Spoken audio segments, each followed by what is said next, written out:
How's it going, everyone? I hope you all are having a wonderful day. I'm Amos, and today we are going to be going over a One Piece theory that I've had for a while. The only reason I haven't discussed it yet is because I came up with this theory as a joke.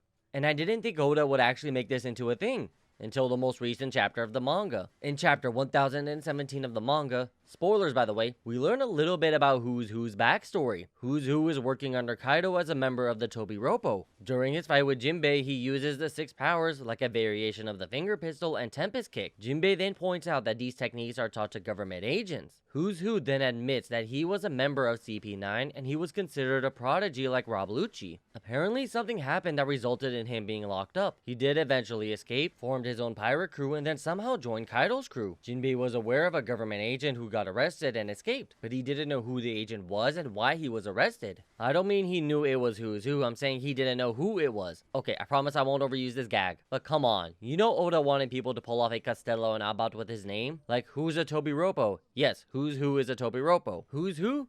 Yes. Wait, who's a Tobiropo? Precisely. Okay, so Precisely is a Tobiropo.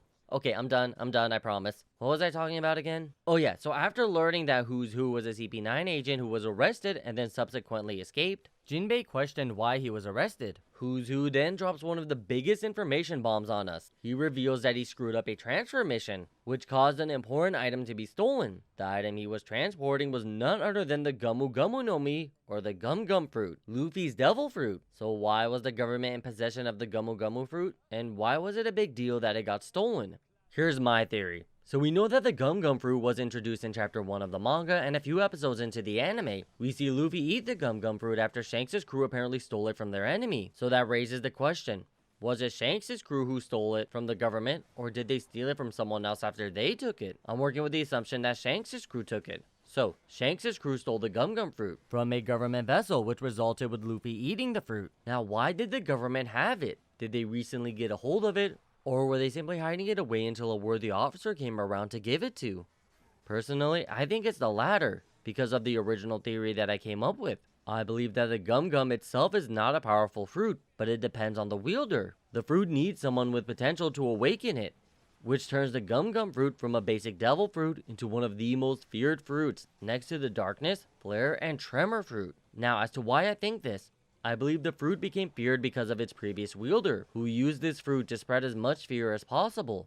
The previous wielder was none other than Rox D. Zebek himself. Okay, before I get more into what happened for the government to get the fruit, I want to go over a couple of things that can debunk this theory. First is if Rox had this devil fruit, why didn't Big Mom or Kaido say anything? Well, 2 reasons. First, they didn't know Luffy had the Gum-Gum fruit, as evident by Big Mom attacking Luffy with a lightning bolt, and it having no effect on him. She was shocked it didn't hurt him, and he told her he's a rubber person. Even after stating he's a rubber man, neither Big Mom nor Kaido said anything about it. So why would I still believe that Rox had the Gum-Gum fruit, you might ask? It's simple. No one on Rox's crew knew his devil fruit was the Gum-Gum fruit. I mean, think about it. If he fought in the same way Luffy did, people would have brought it up right away. So maybe the way he used to fight was so different that they are incomparable. Also, he probably didn't name drop his ability, like at all. So people assumed it was a different devil fruit. The way I envisioned it is that he only fought in his awakened form. So like no one on his crew or even those who have fought against him and survived, witnessed him stretch or inflate or fight in a similar manner to the way Luffy has fought. I'm assuming he has only fought using his awakening, which probably turned everything around him into rubber. So he would bounce around the battlefield and attack people in a similar manner to Bellamy. But if he were ever hit, his rubber body combined with his hockey and the rubber environment would negate the hit and the impact of him flying into a wall if he was sent flying. He would then use the rubber wall to bounce back towards the enemy, countering their attack with even greater force than what they hit him with. With this fighting style, people probably thought he had something like the Bounce fruit, and he ended up putting the fruit's ability on full display during the war at God Valley. After showing the Marines and the world government the full capabilities of his fruit, they wanted to make sure no one could cause this much chaos again, so they waited for the fruit to reincarnate. And if it reincarnated close to where he passed away, then the Marines would have been the first ones to get a hold of it. That's how they learned his fruit was the Gum-Gum fruit. Of course, this only makes sense if it reincarnates in the nearest fruit instantly after death. If that's the case, then the Marines would have had the fruit for a very long time. I think God Valley happened about 38 years ago. So, the world government has kept this fruit hidden for nearly 40 years. Why would they do that? Couple of theories.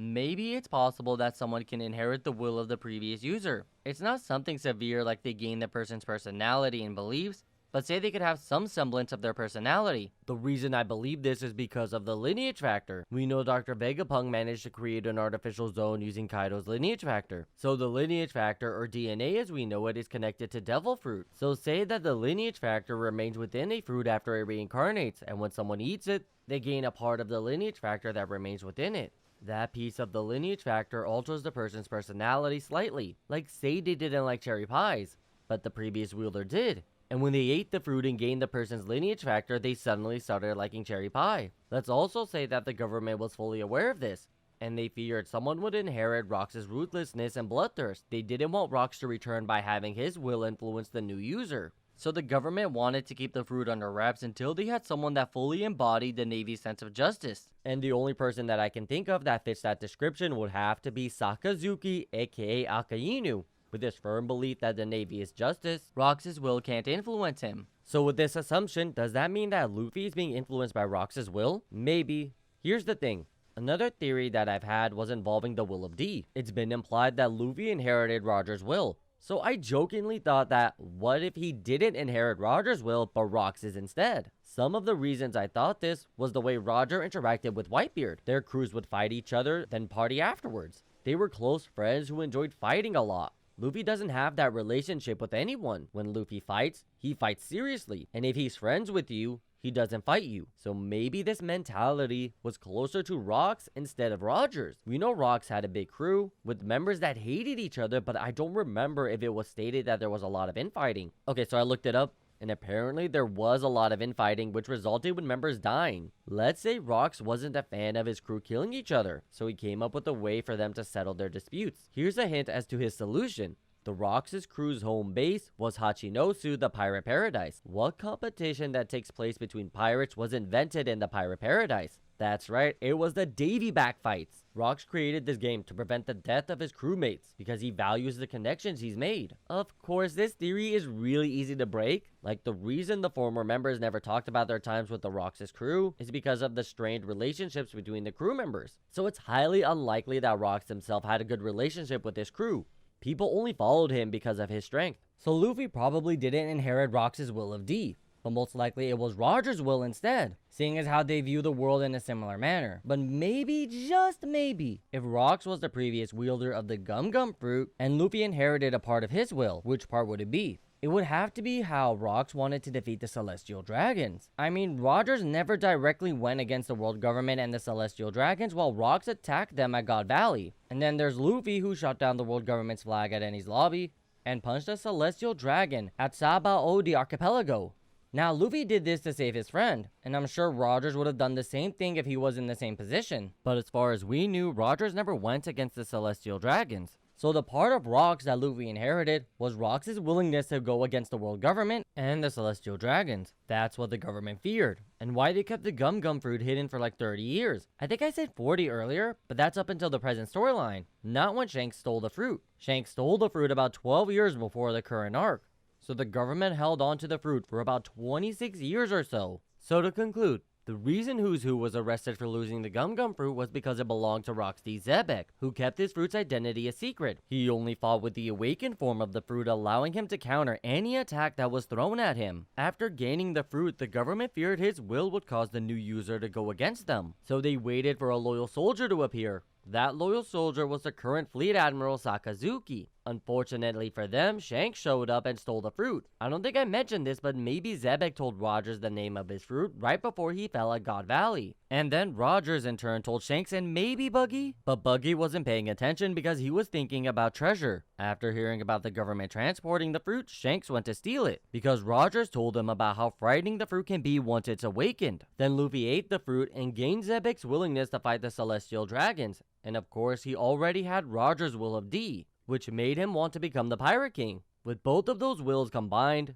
Luffy is poised to shake the foundation of the world, which he already did by defeating Doflamingo, which led to his arrest. At least that's what Doflamingo claims. But still, if what I claim is correct, then Luffy has the rebellious nature of Rox D. Zebek and the adventure-seeking desire of the Pirate King, Gold D. Rogers. If I'm right, then that explains Luffy's chaotic nature, and it also foreshadows the absolute power that lies within the Gum-Gum fruit. Since the current wielder has the will of the two most notorious pirates in history, the ability to directly attack with the most powerful form of Haki and Conqueror's Haki, and an awakening that can counter the most powerful of blows, especially if his awakening can affect the air. Like it could turn the air around him into rubber, allowing him to bounce around even when there is nothing around him. This can possibly also counter Blackbeard's Tremor Fruit. If he turns the air around the tremor cracks into rubber, then it will spread the shockwave throughout the air, negating the attack. And since Rox was supposedly a psychopath, he could have also used this in a very evil and sadistic way. He could turn the air around a person into rubber, encasing them in a clear rubber coffin, causing them to suffocate to death. And only those with powerful Haki can rip open the rubber coffin. All of these are more than enough reason for the world government to fear the power of the Gum-Gum fruit. And that's going to be it for this one, folks. I would like to thank you all so much for watching. I truly appreciate it. I look forward to seeing you all in the next one, and remember to keep having fun.